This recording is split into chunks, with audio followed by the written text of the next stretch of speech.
আজকের এই ডিপ ডাইভে আমরা একটা খুব ইন্টারেস্টিং বিষয় নিয়ে আলোচনা করব। মানে ধরুন এক মুঠো নুন যদি 1 গ্লাস জলে মেশানো হয়, জলটা তো একদম পানের অযোগ্য হয়ে যাবে, তাই না? একদমই ভীষণ নোনতা হয়ে যাবে। হ্যাঁ, কিন্তু ওই একই পরিমাণ নুন যদি একটা বড় পুকুর বা ধরুন সমুদ্রে ফেলে দেওয়া হয়, কেউ টিরি পাবে না আসলে। ঠিক তাই। আর আজকের ডিপ ডাইভে ডক্টর রাজেশ চৌধুরীর প্রবন্ধ ওই বিস্তারী জীবন এর হাত ধরে আমরা ঠিক এই জিনিসটাই বোঝার চেষ্টা করব।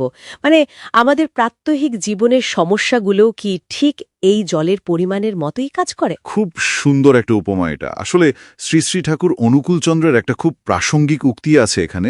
উনি বলেছিলেন, সংকোচী দুঃখ প্রসারণী সুখ।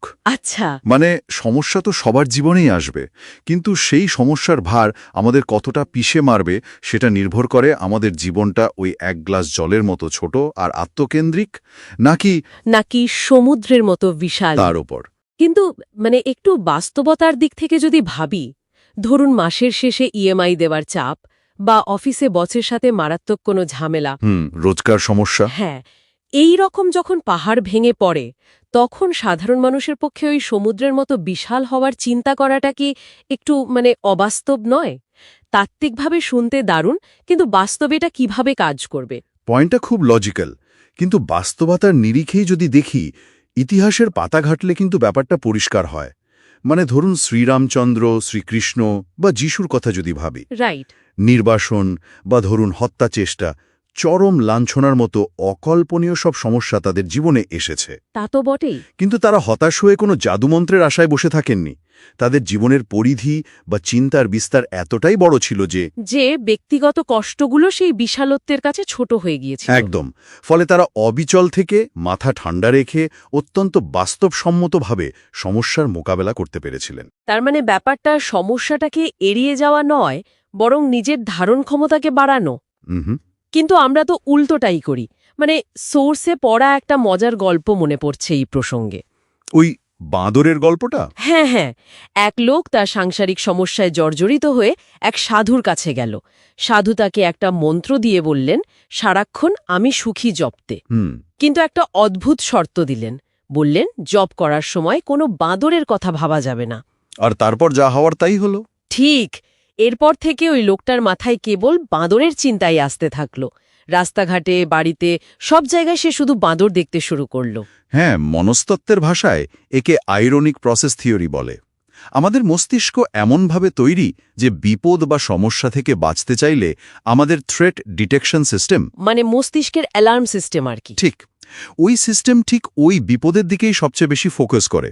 আমরা বাঁদরকে না ভাবার চেষ্টা করে মূলত বাঁদরের প্রতি মনোযোগ দিচ্ছি। ওহ, আচ্ছা। অন্ধকার ঘরে হাতড়ে তো চাবি খোঁজা যায় না, আলো জ্বালাতে হয়। ঠিক তেমনি দুর্বলতার সময় কেবল সমস্যাটা নিয়ে অবসেসড হলে সমাধান মেলে না, বরং সবলতা ও সুন্দরের চিন্তাই মনের সেই অন্ধকার দূর করতে পারে। কিন্তু এই সুইচ টেপার মতো তো আর হঠাৎ করে সুন্দরের চিন্তা করা যায় না, বা একদিনেই জীবনকে সমুদ্রের মতো বিশাল করা যায় না। এই যে ইএমআই বা বসের ঝামেলার কথা বললাম, হ্যাঁ, সেই ঘোর বিপদের মাঝে সাধারণ মানুষ এই আলোটা জ্বালাবে কি করে? রাতারাতি তো কিছুই হয় না আসলে। এর জন্য প্রতিদিনের অনুশীলন দরকার। যেমন ধ্যান বা মেডিটেশন করা, সৎসঙ্গে থাকা বা বৃহত্তর কোনো মহৎ কাজের সাথে নিজেকে যুক্ত রাখা।